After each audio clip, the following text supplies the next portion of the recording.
بینەرانی ئازیزم کاتتان باش دەمەوێت لەگەڵ ژمارەیەک سیاسەتمەدار و نووسەر و هەڵسوڕاوی سیاسی سەبارەت بە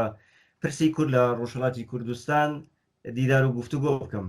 ئەم دیدار و گفتوگۆیانە لە تۆڕە کۆمەڵایەتەکان و لە فەیسبوک و تویتر و تەلەگرام و یوتوب بڵاو دەکرێنەوە. هەموو تاکێکی کوردستانی مافی بڵاوکردنەوەی ئەو یددیوانی دەبێت بەو هیوایی کە جێی سەرنجتا بێت. لە گفتوگوی ئەم جارەدا لەگەڵ کەسایەتی و هەڵسوڕاوی سیاسی کاک دیلان سعیدی قسە دەکەم. کاک دیلان سعیدی ئێستا نیشتەجێی وڵاتی سویدە. کاک دیلان بەخێر بێ بۆ بەرنامەکەمان. بەشداریتان کەم خۆشە لە دوای شۆڕشی گەلانی ئێرانەوە دەست پێ بکەین.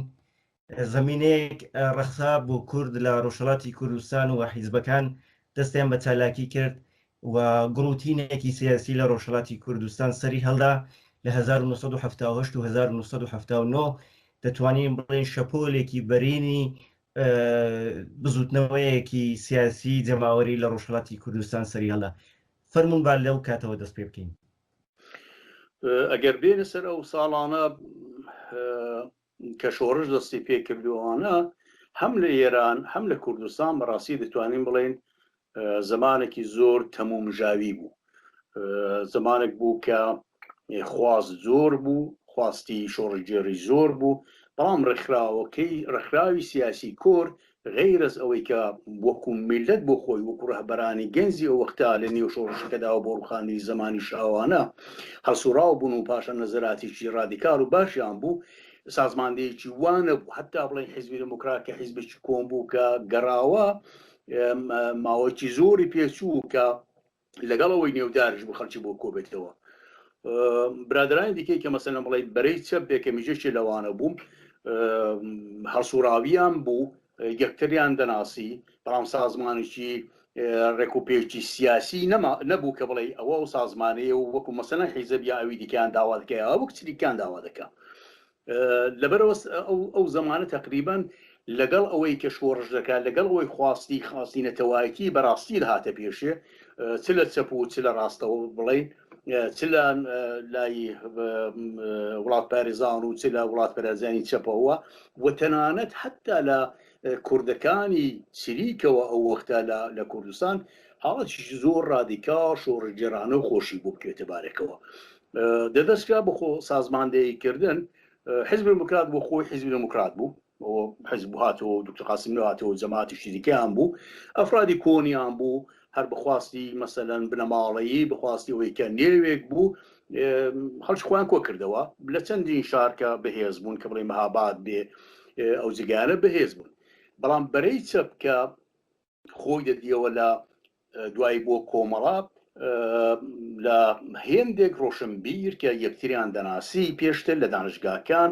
شتایەک چەنگەڵاڵە کرده بوو بەناوی کۆمەڵی زەحمەتکێشانی کوردستان، دوایی ڕێک و پێکرا دانیشتن بۆ ئەوەی کە باشە چکردن و ناکرێ مەسەلەن فەرزکەوە سازماندەیەک نەکرێ. لە هەموو شارەکاندا دەستکرا بەوەی کە شتایەک بەنێوی جەمعیەت دروستکرێ، جەمعیەتی مەسەلەن دفاع لە ئازادی و حقوقی خەڵقا و ئەو شتانە کە کۆی ئەوانەی کە هەر جەمعیەتەکە دەست پێ دەکات بۆ کۆمەڵا کە کوردەکەی بێت لەوە بناغی کرد کە لەو کۆبوونوانەدا لەو هاوپەیمانیەدا هەم ئیتحادیە کۆمونیستای تێدا بوو، هەم پەیکاری تێدا بوو، هەم ئەو برادرانی کە هەڵسوڕاوی کۆمەڵە بوون کە بوونە کۆمەڵە دوای تێدا بوو، هەم چەپی سەربەخۆی کوردستانی تێدا بووە کە دەستکرا بەو شۆڕەشە و کە سەرکەوتوو دیارە. ئەگە پرسیاری دیکە بێت لەو زەمینە باسی چ بکەم لە پەیوەندی حیزبی دموکراتی کوردستان و کۆمەڵی سەحمەتکێشانی کوردستان لەو سەردەمەدا چۆن بوو؟ پەیوەندەکە ناتوانین بڵین زۆر ئەجایب و غەرایب بوو، دوژمنانە نەبوو، بەڵام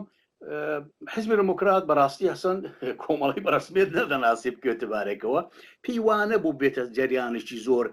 زۆر بەهێز، پەیوانە بوو کە هیچ خەتەرێک بێ یا مەسەلەن جێگرەوەی بێ و حیزب دموکرات کە خۆی بە خاوەنی وڵاتەکە دەزانی. لەبەرەوە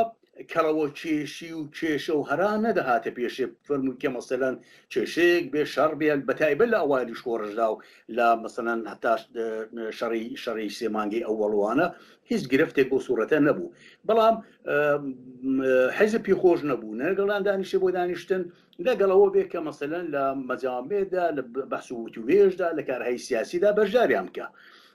ئەوەی کە تەسیری زۆر بوو کە دێژینە سەرەوە لە سەرتا لە هەیئەتی نمایندگی کووردا کە کۆمەڵە و چریک بوو فشار و زەختی شخصیەتی گەورە سیاسمداری گەورە نیشتمان پەروەری گەورە مامۆستا شێخ عیزالدین سایتی مامۆستا شێخ عیزالدین حوسێنیتان کرد مامۆستا لە کۆمەڵە نزیک بوو و پێم وایە ئەو ململانەی لە نێوانە حیزبی دموکراتی کوردستان و کۆمەڵە دروست بوو لەو سەردەمەدا زیاترەوە بوو کە مامۆستا لە حیزبی دموکرات نزیک نەبوو لە کۆمەڵە نزیک بوو ئێوە لەو سەردەمەدا لە نێو ڕووداوەکاندا بوون چۆن ماسی و بەشە دەکەن بەڵ تا حدێکی زۆر وا بوو مامۆستا لەگەڵ بڵین جیلی گەنج ڕادیکال زۆر بینی خۆش بووە قەتەن لەگە حیزبی دموکراتیش بینی خۆش بوو وانە بوو بەڵام حیزبی دموکرات پێی وا بوو کە مامۆستا دەبێت بەڕاستی لە ئەنگلیەوە بێت لەگەڵ ئەوان بێ مامۆستا لەگەڵ ئەوان نەبوو لە کەس نەبوو حقەتەن مامۆستا ئیسانیش نیشتمان پەروەر بوو حتا بۆ مزاکراتی کە دەویست بکرێ و هەیەت پێک بێ هەتا مخالفی ئەوە نەبوو بە کاخانەی ماملێش ئیشارەت پێ کردووە مامۆستا بە حیزبی دموکرات و مچینەوە برادەرانتان بێت لە توودا جەماعەتی توودە دۆسایەتتان بێ بچن لەگەڵ ئەوانش قسە بکەن حتا نەهی لەوەش دەبوو توودەش بەشدار بێ لەسەر مەسەلەی نەتەوایەتی و پێی وا بوو ئەوەی کە هەیە لە گۆڕپانی کوردستاندا و مەبارزە دەکا هەر خۆیتی بێبەشدار بێ قسەی خۆی بچون بەشێکە لە خەڵک بەڵام ئەوەی کە بڵێ ئاتفەی زیاتر بوو بۆ ئێمە ئەو جەماعەتی چەپی گەنج کەمیان گەیشت بوونە 30 ساڵ کاک فواد ممکنە 30 ساڵ بێ کاک شوعیب بەقیە هەمووی لە ژێر 30 ساڵ بوون گەنج و هەمووشی زندانی سیاسی و خۆشنیێ بوو لە ناوچەی خۆیان و لە مامۆستا خۆشی دەویستن قەتەن زۆری خۆش دەویستن رخنەی وڵات دەگیردرێ کە پرسی نەتەوایەتی بەلاوە گرنگ نەبوو لە دوای شۆڕشی گەلانی ئێران زیاتر حیزبی دموکرات پرسی نەتەوایەتی بەلاوە گرنگ بوو زۆر جار ئەو شتە لە بابەتەکان و لە نووسراوەکان وەکو ڕخنە لە کۆمەڵە دەگیرێەوە کە خۆتان لە نێو ڕووداوەکاندا بوون چۆن باسی مەسەلەی دەکەن ئەم پێوانی ئەوە دروست بێ بەڕاستی چون کۆمەڵە لە ڕۆژی ئەوەڵیشەوە هەمیشە لە شعارەکانیدا کە هەر لە جەمیەتەکانەوە کە دەست پێکرا حتمما بەرژەوەندی خەڵقی کورد بە فارسی کە دروستایە گەری کوردی لەبەرچاو بوو وەدیشمان لە شەڕی یەکدا باوەسوی هێزی لە حیزب دموکراتیوانە کەمتر بوو بەڵام بەو پێزەشەوە لە هەموو شەڕەکاندا بەشداری کرد لە شەڕی سەقەز لە شەڕی سنا لە شەڕی سەردەش مەریوان وانییە بڵێ بەلایەوە گرنگ نەبووە دەتوانین بڵین کۆمەڵە دوو مەرحلەی بۆ بەڕاستی مەرحلەیەکی ئەوە بوو کە شەڕی یەک بوو هەتاکو و شەڕی دووش بەشێکی زۆری و هەتا گەیشتن بەو مەرحلەی کە بڵین کە حیزبی کۆمۆنیست دروست بوو تا ئەو وەختە ئێزگار مەسەلەی کوردی بەلاوە گرنگ بووە و مەسەلەی ئەستەش پێم وابێ بەلایەنەوە گرنگە نەمانی کاک فواد زەربەیەکی گەورە بوو لەو مەسەلەیە کە مەسەلەی خەتی نەتەوایەتی چون کاک فواد شێوانە بوو لە کۆمەڵەی مەهاباد کە قسەی کرد زەبکراویش هەیە ئەوە لەوێ باشە باز دەکات کە دەڵێ بە دۆستی و پشتیوانی ئێمە باقی ناوچەکانی کوردستانە و دەبێت پشت بۆیان ببەستین دەتوانین بڵێن بە شێوەیەک لە ئەنگلی کوردستانی گەورە و مەسەلەی نەتەوایەتی بۆ کاک فواد نەمانی ئەو بە شێوەیەک تەسیری پاشکشەیەک بوو لەسەر مەسەلە بەڵام واژنەوە کە حیزب دموکرات کوت کە بڵێ ئێمە لە ئەنگلی مەسەلەی نەتەوایەتی بووین ئەوان مەسەلەی نەتەوایەتی نەبوون بەڵام لەسەر ئەوەی کە ڕادیکالتر بوون لە جەمهوری ئیسلامی تەوەهومیان کەمتر بوو حقەتەن حتا ئەگە هاتە هەیەتی نمایندەژی ئەوان تا حەدێکی زۆر مخالفی دانیشتن لەگەڵ جەمهوری ئیسلامی بوون پێیان بێ درۆ دەکا پێیان بوو وەخت دەکرێ فشاری مامۆستا بوو کە بەشداریان کرد باسی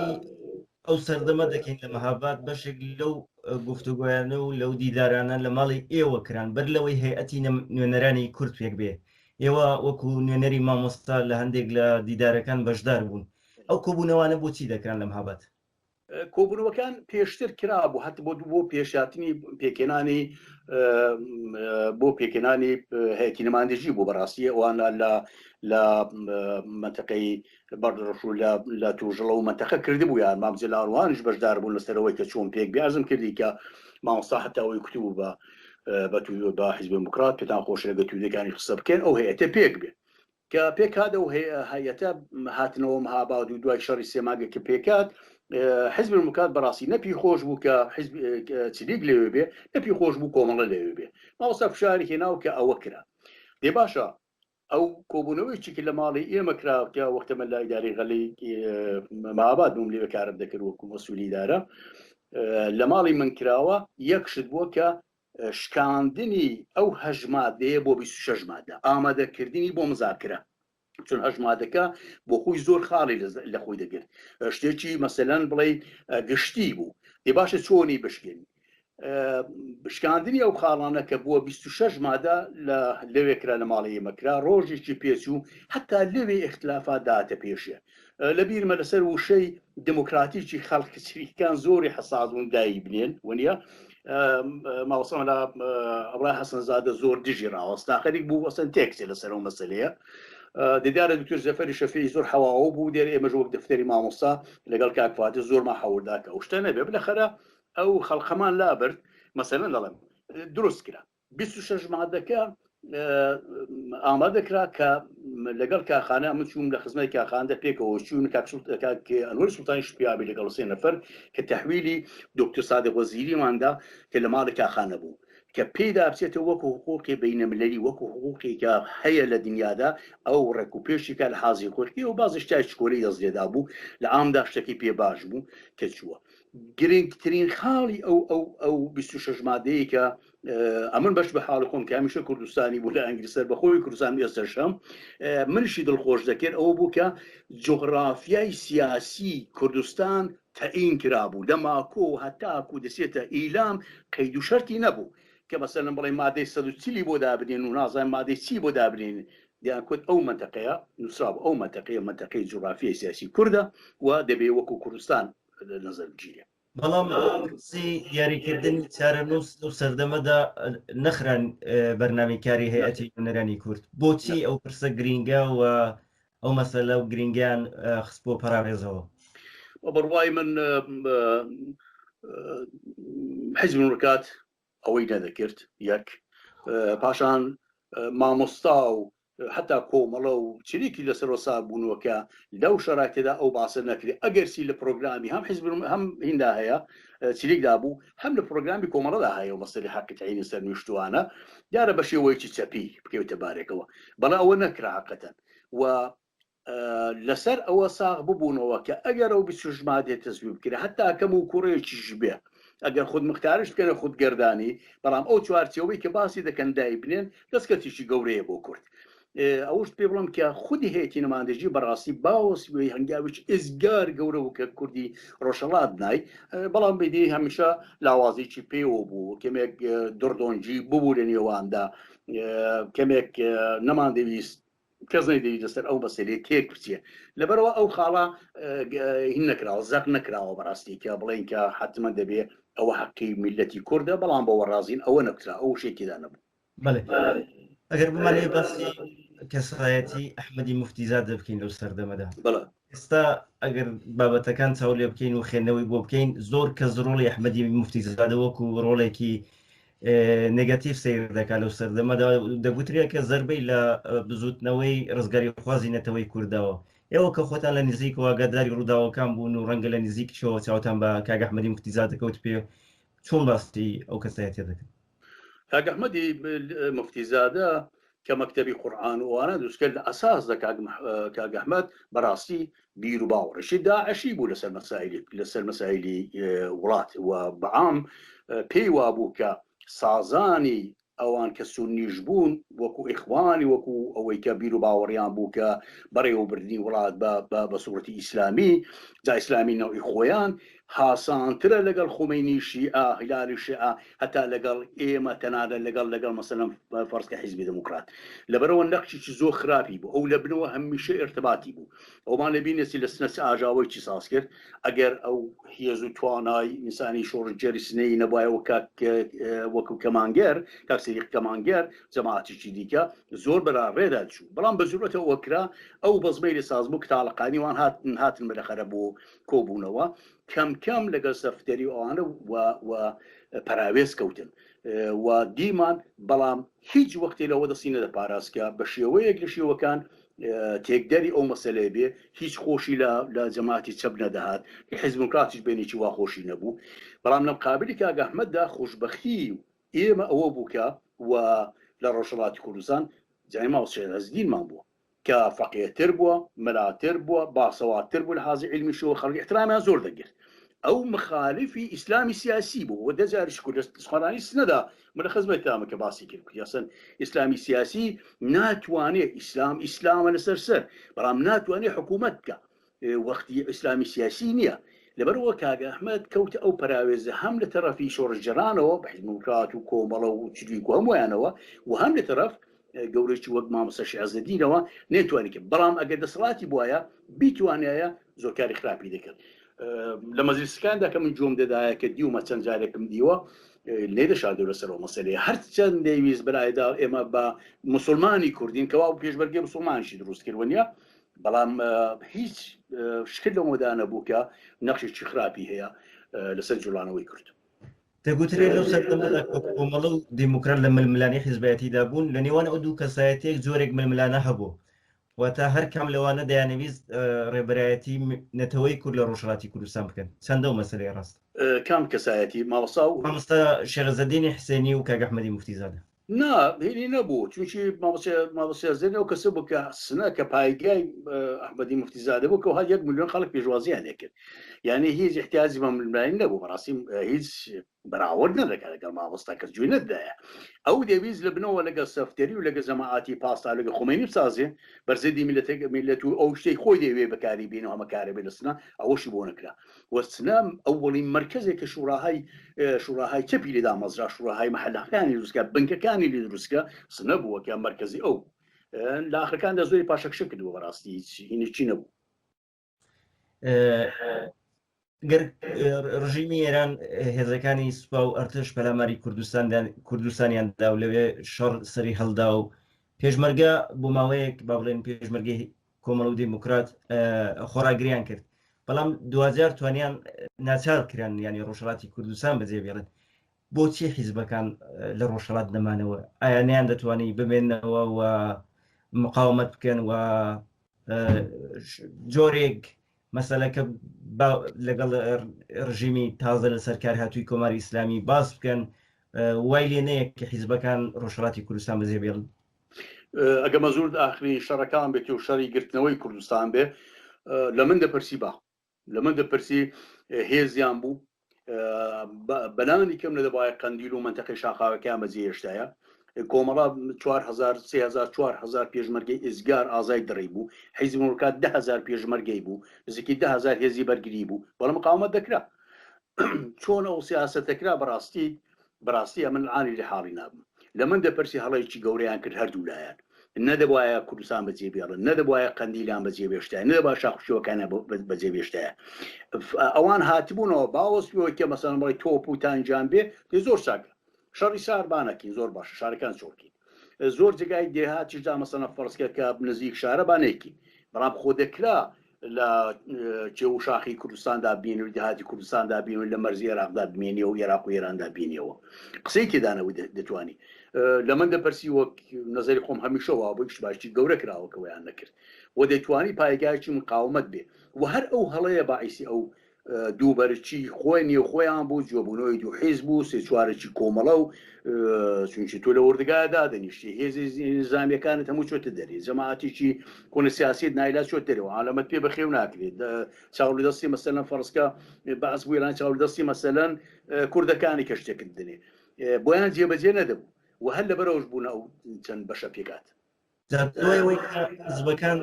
لە شاخات نەخوار و ڕویان لە شارەکانی باشووری کوردستان کرد هەتا ئێستاش ئێمە دەبینین کە ئەو حیزبانە جۆرێک ژیانی ئوردوگانشینیان هەڵبژاردووە لە نزیک کۆیە و لە نزیکی سلێمانی نیشتەجێن خەبات و چالاکیەکانی خۆیان هەر لەو شوێنانە ئیدامەداوە دۆخی ئێستای حیزبەکانی ڕۆژهەڵاتی کوردستان بەگشتی کۆمەڵەکان دیموکراتەکان پارتی ئازادی کوردستان سازمانی خەبات چۆن هەڵدەسەنگێن دیارەوە بخۆی خەلەلێکی گەورەی ئەو دابڕانە بەڵام ئەم چەند ساڵی ئاخردا بۆ ارتباطاتی ئینترنێتی و ئەوانە کاری مەخفی نێوشارەکان ئاسانتر بوو بۆ حیزبانە بە بڕوای من هێشتا ئەو حیزبانە جێی هیوان بۆ میلەتی کورد هەموویان بکەوێتە بارێکەوە لە داهاتوودا هەستەیەکیان هەیە چ پێشمەرگە چ کادری سیاسی کە بتوانی ئومورەکان بەڕێوەبەرێ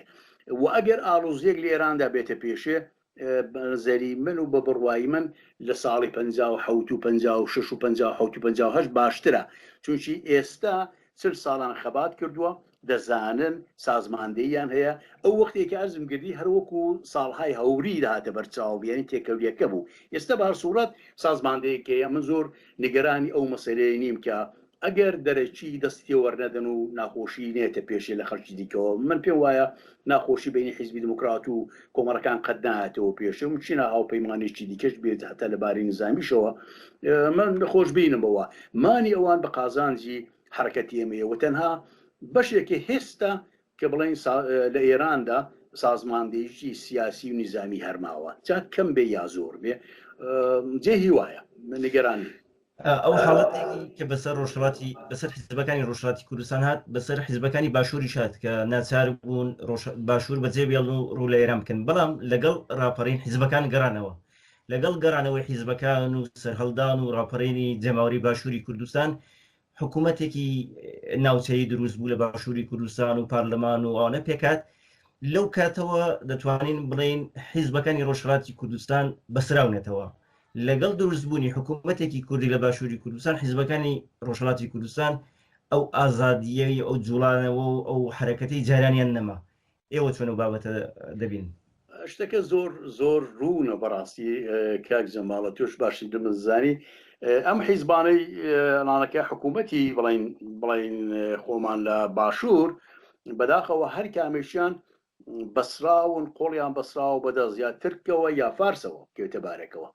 و ئەو تاسیر دەکاتە سەرێک ئێمە لە بیرمانەسێت لە فاصلی ئەو چەند ساڵدا لێبوو 600 کەسی ئێمە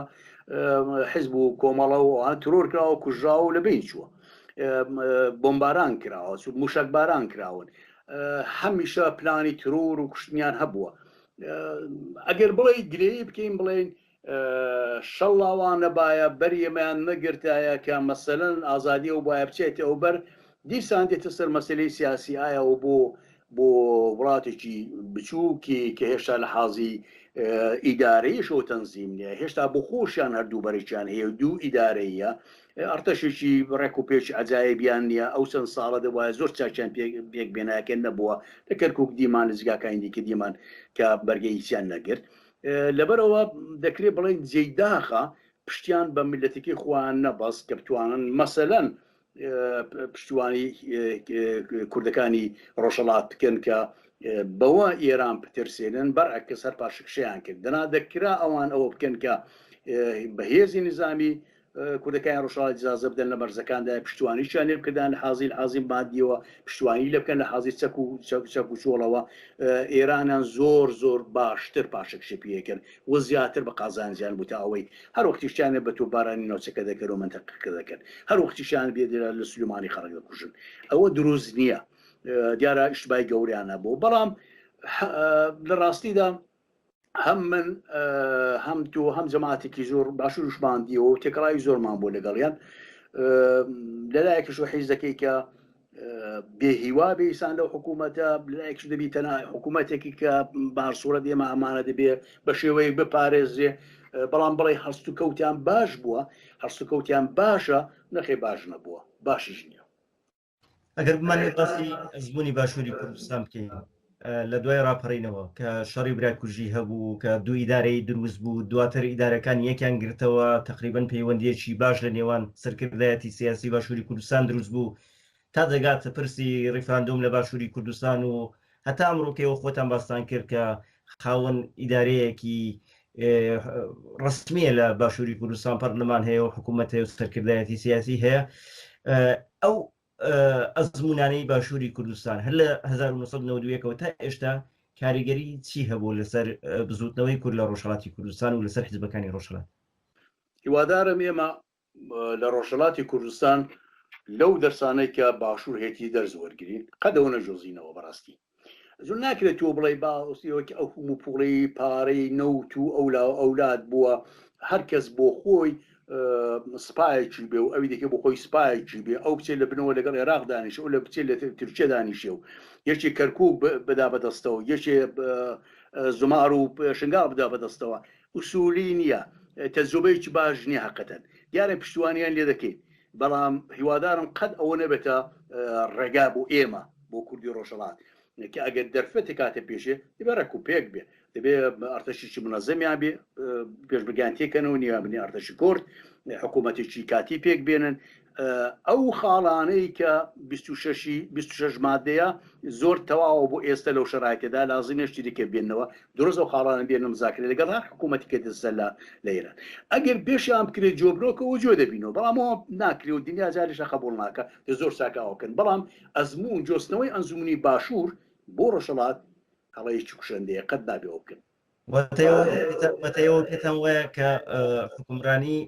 کورد لە باشووری کوردستان لەلایەن پارتی و یەکێتی کە دوو حیزبی باڵادەستن ناتوانێت ئولگویەکی باش بێ بۆ داهاتووی ڕۆژهەڵاتی کوردستان کە دموکرات و کۆمەڵە دوو حیزبی باڵادەست ئەسڵەن ناتوانێت ئەوە بێ جار لە پێش هەموو شتێدا دەبێت فێری ئەوە بن کە فێری دزی و گەندەڵی نەبن لەگەڵ مێتی خۆیان بن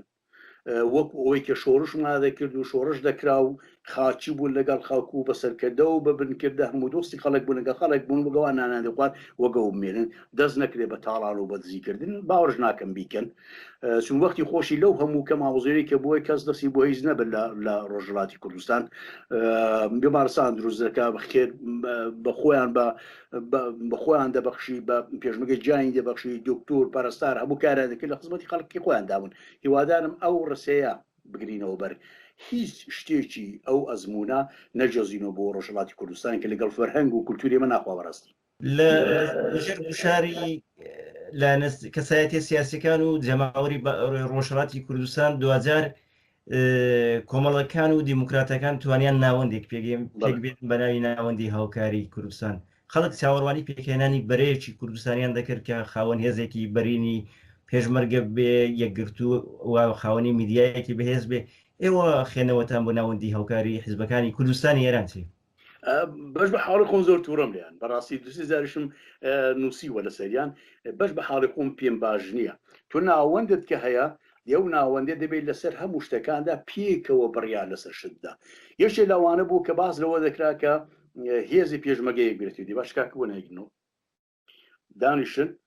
فەرماندەی باشتان هەیە هەردوو لایەن هەیە 4-5 بکەنە کۆمیتەیەکی ڕەهبەری ئەرتەشی هاوگرتووی یەکگرتوو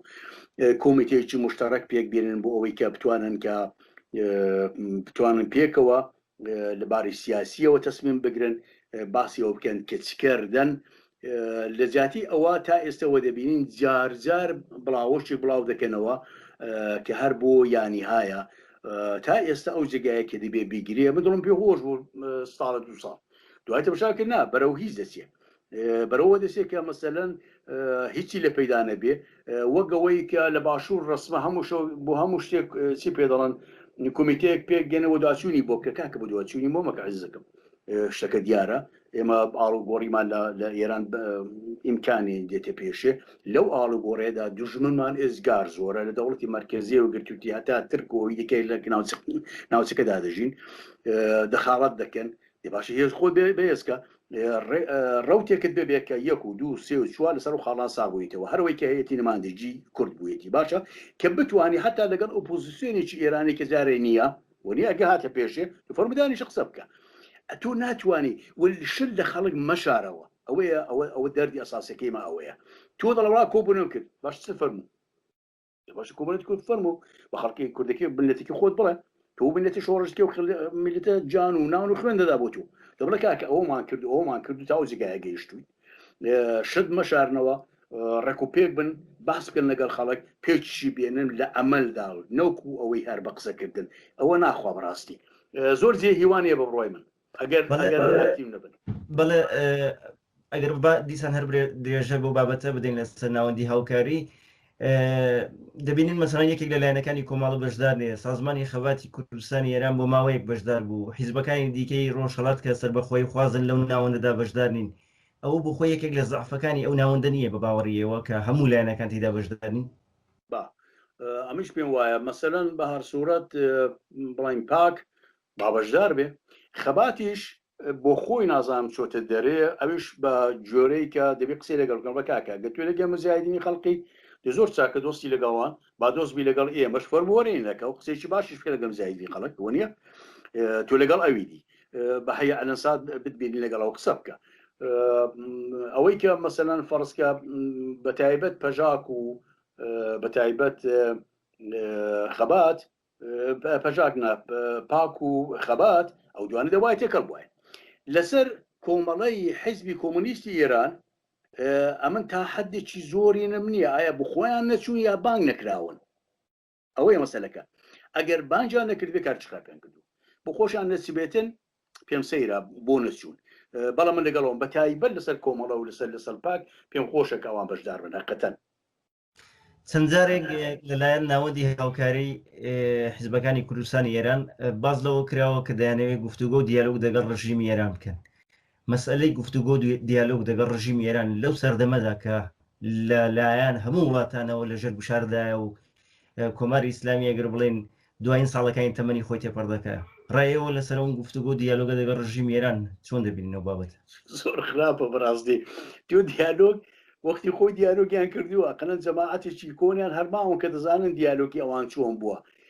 کە ئەگەر تەمەشای بکەن بەڕاستی لە ڕۆژی ئەوڵەوەکەوان هاتیشنا هاتوونێتە ماباد و دانیشتن بۆ دیالۆگ بە هەدەفیان دیالۆگ نەبووە هەدەفیان چارەسەر نەبووە ئەو وەخت لە ئەوجی زەعیفیاندا وەنیە هەدەفیانەوە بوو وەخت کوژی ساسوای پاسەران سازمان دێ بکەن جەماعەتیان لە ئارتەشدا برد کە بتوانن بەرگری ئەو شەڕکە جوورە شەڕی سێمانگەدا دەرکەوت کە بەڕاستی چامپیۆنیە جەماعەتی زۆران لێ کوژە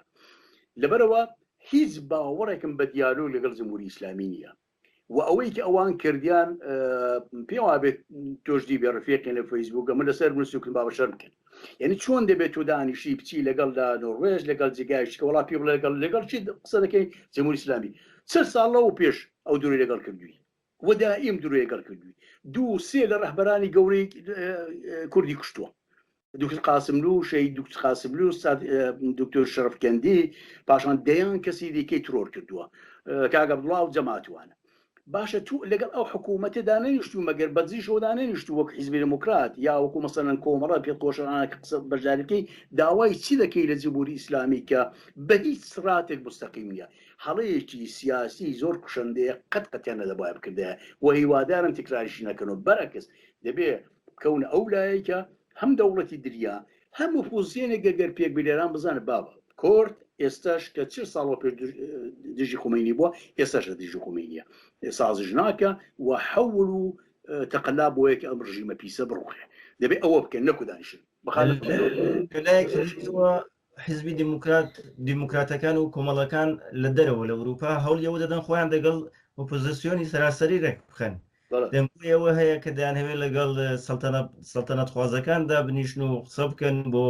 پێکێنانی گوایە حکوومەتێک لە داهاتوو زۆرە ڕژیمێک بێتە سەرکار ئەوە چۆنە بابەتە لەلای ئەوە داخ و کەسەر لەلایەکەوە هەم پێم خۆشە لایەک شۆ پێش و ناخۆشە ئەگەر دەتەوێت لە چوارچەوەی ئێراندا بمێنیەوە خاناکە تا ئێستا و سازمانەکان بە چەپ و بڕاستەکە و کوردەکە وا دەڵێ وەنیە دینائیلازی بسازی لەگەڵ ئۆپۆزیسیۆن جا ئەوە پۆزیسیۆن سەڵتەنەت تەڵەب بێ یا مجاهیدین یار کەسی دیکەی بەدانیشن زۆر چاکە بەڵام بە شەرت و مەرجەوە و ناتوانێت تۆ لە بنەوە بڵە وڵایی قسەم نەکردووە لەگەڵ مەسەرن شازادە فەرموویەتی کە بەڵە کورد هەبکەیتی نەخێ بنووسە تۆ ئۆپۆزیسیۆنی سەرتەن تەڵەبی دەڵێ دێمە سەر حکوم هاوکاری لەگەڵ کوردستایەتی کوردەکان دەکەم بنووسە 1 و 2 3 ئەو حەقانە هی کوردە و حەقۆیەتی و تەبلیغاتی بۆ بکەێت دا تلویزیۆنی گەورەتە ئینتەرناشنال و نازانم چی هەیە لەوێ دانیشە کۆمیتێک دانیشێ بڵێ ئێمە باوەڕمان بە وڵاتێکی فرلایەن و فیدرال هەیە و ئەو فیدرالە بۆ کورد ئێمەوە قبول دەکەین و هاوکاری دەکەین زۆر چاکە بیکە بەحکم لله بۆ قۆناغا باشە بەڵام ناکرێت تۆ هیچ گوڵە هیچ شتێکیان دابێتی بڵێ دانیشتووە لەگە سوتە بۆ دانیش شەرتەکان قبولکە هەمیشە مزاکرەوە بووە قبل پێشتر فێر بوون دوای چ ساڵ پێشتر باشتر دانزانی لە باشگاکەوڵ ئەو خاڵانەمانێت دەفەرمی لەگەڵ قسە دەکەین فۆرمبا بکەین دەچوە ئیران منترناشۆنی تۆنیە تلویزیۆنەکە فۆرمبا قسە بکەین ئەو خاڵانیەوە قبول کرد ئێمەش دۆسایەتی دەکەین فەرمو زۆر چاکە با پێک و حکوومەت بڕۆخێنین هەموو ڕێبەرانی ئێستای ڕۆژهەڵاتی کوردستان چ دیموکراتەکان و کۆمەڵەکان لەو سەردەمەشدا بەرپرسیار بوون لە سەردەمی دوای شۆڕشی گەلانیێران لەناو کۆمەڵ و دیموکراتدا جۆرێک بەرپرسایەتیان هەبوو ئەوان کە دیتیان ڕژیم بە خودمختاری رازی نییە ئێستا پرسی فێدرالیزم دێن ئاراوەوە استراتیژی فێدرالیزم و بابەتی فێدرالیزم دەخەنە گۆڕ لەگەڵ ڕژیمی ئێران گفتوگۆ دەکەن ڕژیمێک کە هیچ باوەڕێکی بە پرسی فێدرالیزم نییە لەگەڵ ئۆپۆزیسیۆنی سەراسەریش گفتوگۆ دەکەن کە ئەوانیش مەسلەی فێدرالیزم وەکو مەسلەی جیایی و جیابوونەوەی کورد لە ئێران لێک دەدەنەوە ئەم بابەتانە بەڕاستی بەڕای ئێوە جۆرێک تەزاد نییە وە جۆرێک ئەسەن ئەمە سیاسەتی کورد بە قۆناغە بۆ شوە دەسێت لەو قۆناغەدا بۆ هیچ ناچێت بە قەولی ماڕۆ دەڵێ هیچ ئاکامێکی نابێت پاشان مەسلەی فێدرالی هەردووکمان و پازێنزای فێدرالی چۆنە باشەکان فێدرالی ئەو خۆت مختارێکە باسی دەکەن دەڵام وڵا لە گەیشتوێتە فێدرالی بابا ئەو فێدرالیەمان هەر نابێ خۆت مختاری سیمادەکەمان بدەنێ مەڕازی قسەکە ینی وشەکە خۆت مختاریە فێدرال تا ئینکردێت چ دەداتێ باشە فێدرالێکی کە ئێوە داوای دەکەن چیا دەبێ ئەو جارێکش پرسیومە لیان بوویان بەڕاستی لەوانێکە نزیکن لە من پرسی باشێت چه فێدرالێک داوا دەکەن فێدرالمان هەیە کە دەتوانێت تا مەرجی سەر بەخۆیی دەڕوە هەموو شتێکی بەخۆیتی فێدرالیشمانێکە مەسەن هەر ئالمان فێدرالە بۆ خۆی یا مەسەن فەرزکە یارەتی متحیدە بۆ خۆی چەندین یارەتە حکوومەتی تایبەتی خۆی بەڵام دەسەڵاتی قانونی هینی هەیە خۆی هەیە کە مەرزی هەیە فڵانی هێنیەتی لەبەرەوە فیدرالیش نەوعی جیاوازی هەیە جۆراجۆرێ سەر لێ شێواندنە ئەمن بە بڕوای من لە کۆڵ فیدرال بنەوە بڵێ هەر خۆت مختارێکەمان دەوێ هەرو سیمادەیەمان دەوێ فەرمام مزاکرە بکەین سیمادەکە ئەگەر بەداخۆ لای من نییە ڕژنووسەکەی پیان بکە خانەی هەیەی هیوادارم ڕۆژە بڵای بکاتەوە ئەو سیمادەمان دەرێ ئەمن بەش حاڵی خۆ سەر بەخوازم لە حاڵدا ڕازی فیدرالی شەبێت معنی نییە بەڵام ئێستا لەگەڵ چەند ساڵەوە پێش فەرقی زۆرە لەبەرەوەی کە کۆمەڵێک حیزب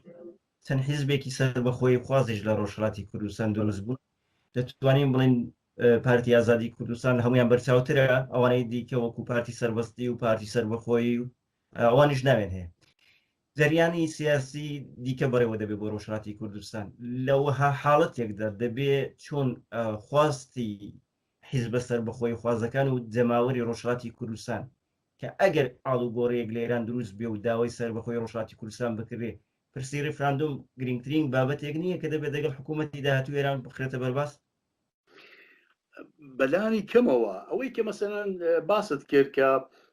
پاک بکەوێتە بارەکە دەڵم سەر بەخۆی خوازم باشوو لە سازمانێکی تازەیە و پێشمەرگەشی هەیە و دەبێکای لەگەڵ بکرێ حسابی دیکەی کە سەر بەخۆی خوازیشن حسابێکی بچووکن کە بیرباوریان باشە دەنا بکەوێتە بارەکە لە تەواوی ژیاندا مەسەر بەخۆی خوازم لە تەواوی ژیاندا بۆ یەک ڕۆژ نەبووە لانگریەوە بنگە لەگەڵ هیچ داژیشکەری مێنمە بەڵام تۆ شرایطە بسنجێنی کەوتە بارێکەوە لە ئێرانی ئەو ڕوودا کە تۆدادنیشی دەسەڵاتێکی نییە نە دەسەڵاتی کە بتوانانی لەگەڵ خودی لەگەڵ حکوومەتەکە تۆ لە دەرەوە جارێ هێشتا باوەڕ بەوە نەهاتە کورد دەبێ ملت بۆ سەر بەخۆبی نە ئەمریکا قەناتی گرتووە نە سازمانی ملل نە ئوروپا بخۆش دەزانی هیچ چەندان بۆ دانانێن لەبەرەوە سازان لەسەر مەسلەی خاهایشی ئەساسی کە بەردی بناغە بێ و سەر بخوای دوهاتی و پێویستە زۆر چاکە دەیکەیت بەڵام دەبێ خاڵەکان مشەخەز بێت دیسامەیە لێ شوێ ئێلامی دەکەم کاکە فیدرال و میدرال پێشکەشتان خود مختارەکەی کە باسمان دەکرد سیمادەکەی کە مزام چۆن شتاوە چەندش باشە بێن لە پێشە بڵ ئەوانەمان بدەی بەڕازی ئەدی پرسی ڕێفراندۆم بۆ داهاتوو کوردستان واتە نوێنەرانی کورد لە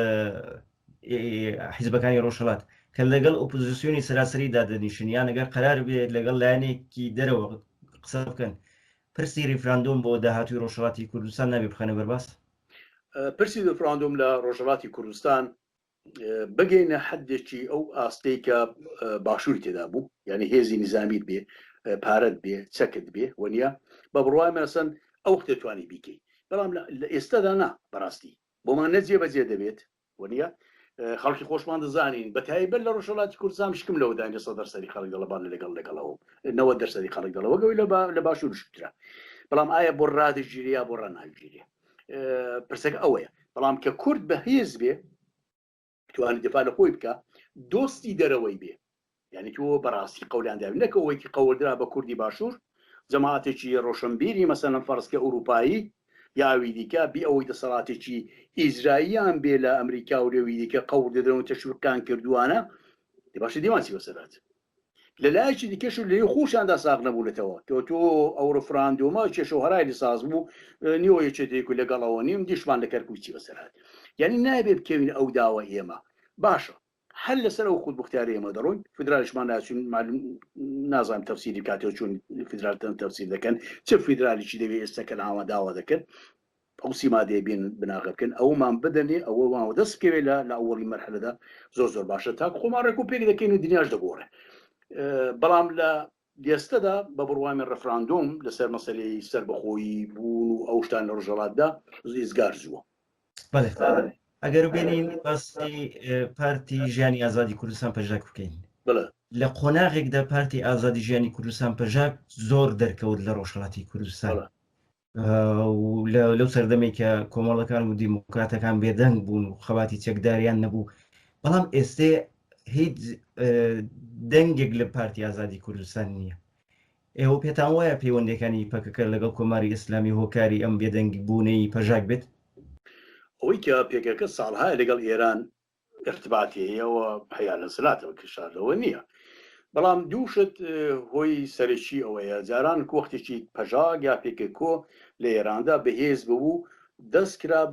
بە مێتێوە دەست پێکرا ئەوەڵێن ئۆرگانێک بوو کە کورد بووی کە قسە دەکرات تەبلیغاتی سیاسی دەکات تەنها حیزبێکی بوو کە ئەوەی بوو تاسیری هێزگار زۆری کردە سەر کوردەکان و گەنجانی ئێمە لە ڕۆژهەڵاتی کوردستان بەرەبەرە دەرکەوت کە ئەحزابی دیکەشکە بوویان قسەی خۆیان کرد و لە هەست و کەوتی ئێستەی کە مەسەلەن فەرزکە پێکخۆدا دەبینی کە زۆر بەهێز نییە بەهێز نەماوە وەک جاران تاسی دەکاتە سەر پەژاکش قسەی تێدا نیە لەبەرەوە پەژاک چون بەشێکە لا پێکۆکۆ ئەو بمانەوێ نێمانەیە خۆیان شتا جوێ نەکردێتەوە تازە ئەوەی کە یەپەگە دەیکا مەزنوو و بەڕێز مەزنووکە کوباین دەیکا من جۆم لە قسەکانی خەریکە هەنگاو با هەنگاو خۆی جوێ دەکاتەوە لا پێکۆکۆ دەڵێن حیزبێکی سەر بخۆم پەژاک ئەوەشی نەکردووە هەتا ڕۆژێکی ئەو بەشێک بێ لە پێکۆکۆ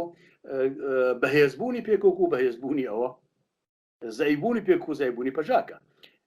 و لەگەڵ ئەوەشدا کە ئێمەش ماسمێدیامانەیە کەسانێکی وەرجەنابوت وەک تەلەڤیزیۆنەکان کە هەیە باسی قسە دەکرێت هەموو شتێک یەکتەرەفە نییەکە و لە تەلەڤیزیۆنی مێتێوە ئەوی پێ خۆش بی بڵێ تۆڵسی لە تەلەڤیزیۆنی مەتیۆوە داوا دەکرێت لە هەولازرانی چیراوە لە 15 کەس کوژا شەهید کرا سبەینەی لە تەلەڤیزیۆنی مەتیۆ پێ دەڵێت ئەوانە سیایی بوون هەر وەختیش مقالەیەکم لەسەر نووسی یعنی ئێستا وانە دیناکە گۆڕاوە لەبەرەوە خەڵکی زیاتر دەخوێنێتەوە نسلی گەنج دەبینێ ئەوە نیە و دەشبینێ کە حیزبی دموکراتەکان و کۆمەڵەکان نەخاین ئینسانی باشن ئینسانێکی شرافەتمەندێت تا ئێستش پاک بنەوەتەوە هیوادارم داهاتووژە هەروە بێ وە ئەگەر قودرەتیان گرتە دەست لەبەرەوە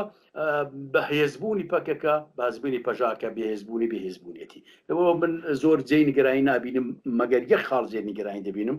ئەوژەوەیە کە دیسان دەخاڵەتایکی پێکوکە بکرێت لە ناوچەکەدا ئەگەر ئاڵوگۆڕی لێراندا بەدە پێشێ خەڵک بنێرێ بۆ چێشۆهۆرا تشکیلاتوانە ئەوە باشی نابینم تووشی نەڕاتی دەبین بەقێنەوەڵە وەک حیزبی سیاسی پەژاک با ببێ داهاتووشدا بابێ هەتا لەقێکی پێککە بێ با لە ئێراندا کارکە لە ڕۆژهەڵاتی کوردستاندا کارکە بەڵام نەبێتە ئاڕەتێک بۆ بەجێگەیاندنی کاروباری پەکەکە ئەوەی مەسەلەکە سیاسیە کاکسیامەندی مۆینی برادری کۆنی ڕفێقی منەوە دەشتی ناسن زۆری سانیی باشە بەڵام ئەو نێبێتە ئەوە سازمانێکی سیاسیە بە بیر و باوەڕ جیاواز داوای ژینگە پارێزی و لەگەڵ ئێران بوون و باشان شتێک دەڵێن بۆ ئەو چی پێ دەڵێن کۆنفیدراتی و ئەو شتان دەکەن سوچەکە بە بیکەن زۆرمان پێخۆشە بەڵام بەشێک نەبن لە گرفت دەنا بەشێکی سیاسی بن بابن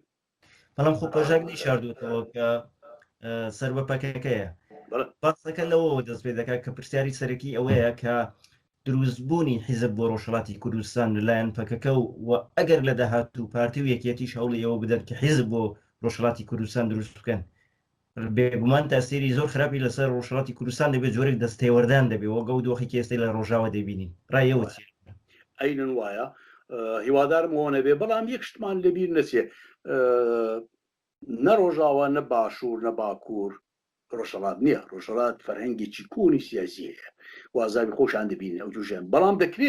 دەکرێت هەکەکە ئەولا بگرێ کە بڵێ بەهێزی نظامێکی هەیەتی مەسەن جەماعاتێک کە سەر و خوارکاتوو بۆ مەنتەقەی بادینانە توش چێشە و گربە بێ لەگەڵ کورد ئەوە بەشێکی باش نابینم ئەوە دەکرێت بەڵام وەکو هێزی سیاسی کە بیاوێ بێوێ وە سیاست دامە بارزە بکات لە محیتێک ئازادی کوردستانی ڕۆژهەڵاتدا بیکە بە بڕوای من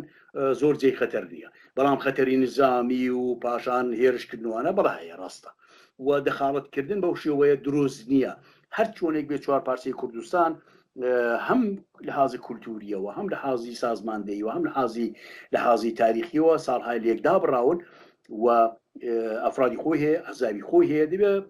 ڕێزەوە بگیرێ یەکگرتنەوەی کوردستان بێ کوردستانیشتی گەورە پرۆسەیە ئەگە هەر چوار پارچەی کوردستان ڕزگار بێت ئەحزابی سیاسەکەی مەسەلەن فەڵسکە رابەری خۆی بێ وڵاتی خۆیان بێ احتمالی ئەوەیە کە بتوانێ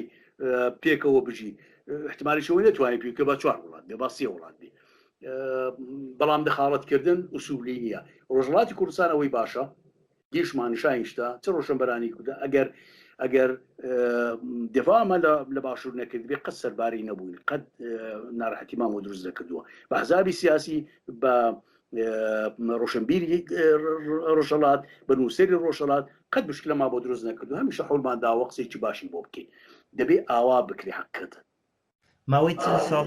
لە ئێران حیزبێکی کوردی دروست نەبووە وی ڕێگە نەدراوە کە حیزبی کوردی دروست بێ بەرەی یەکگرتووی کورد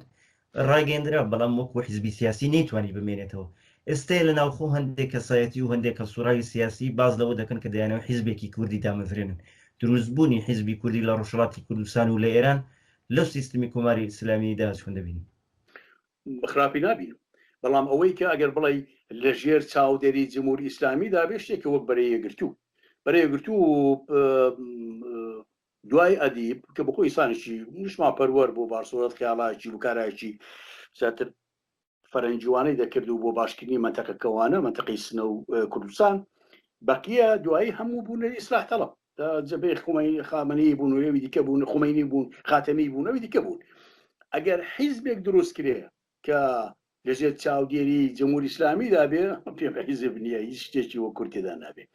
بەڵام ئەوەی کە مەسەلەن ئێمە کە گەنجبووی دەماکرد بەنەهێنی وە شتایە کەسایە یەکتر ببینن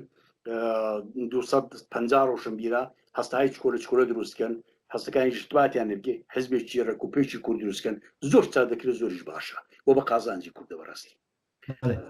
لەو سەردەمە ئێستادا سەردەمی سوسیال میدیایە سەردەمی گواستنەوەی زانیاریەکانە بە شێوەی خێرا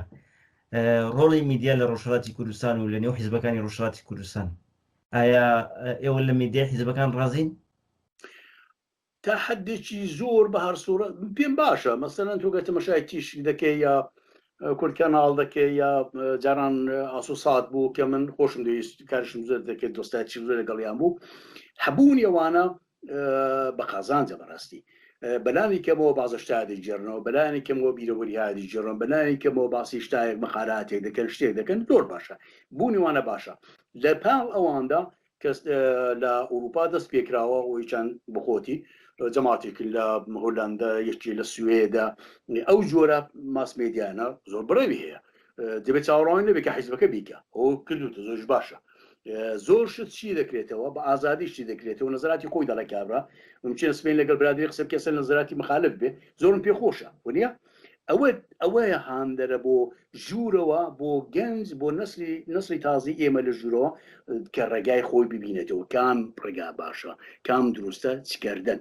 زۆر بە پێویستی زان بەڕاستی ئەگەر بمان لە کۆتایی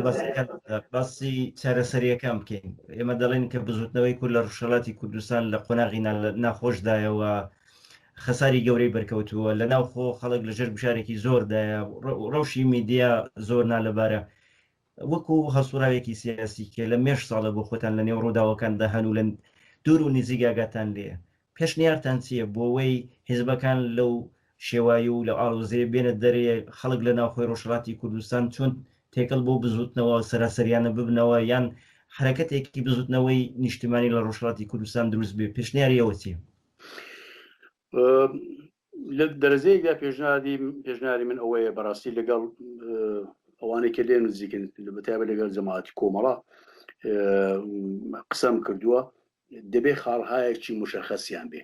دەبێ بڵێ خاڵی 1 و 2 و 3 و 4 ئەو گروپە حیزبەکان دیموکرات و کۆمەڵەکان هەمویان واگەر بشکرێ بە پاکیش بێت وە دەست پێ بکە خەبات دەبێ خۆی ساکاتەوە بۆ نایکە ساق بنەوە لەسەر خاڵایکی مشەخەس کە ئەوە 1 و 2 و 3 و ئازاد بە خەڵکی کوردی بڵێن لە حاڵی حاضردا خواستی ئێمە ئەوەیە و ئێمە لەگەڵ هەر پوزیسیۆنێکەوە قبولکە لەگەڵی قبول دەبین هێزی نظامی خۆیان ڕێکخەنەوە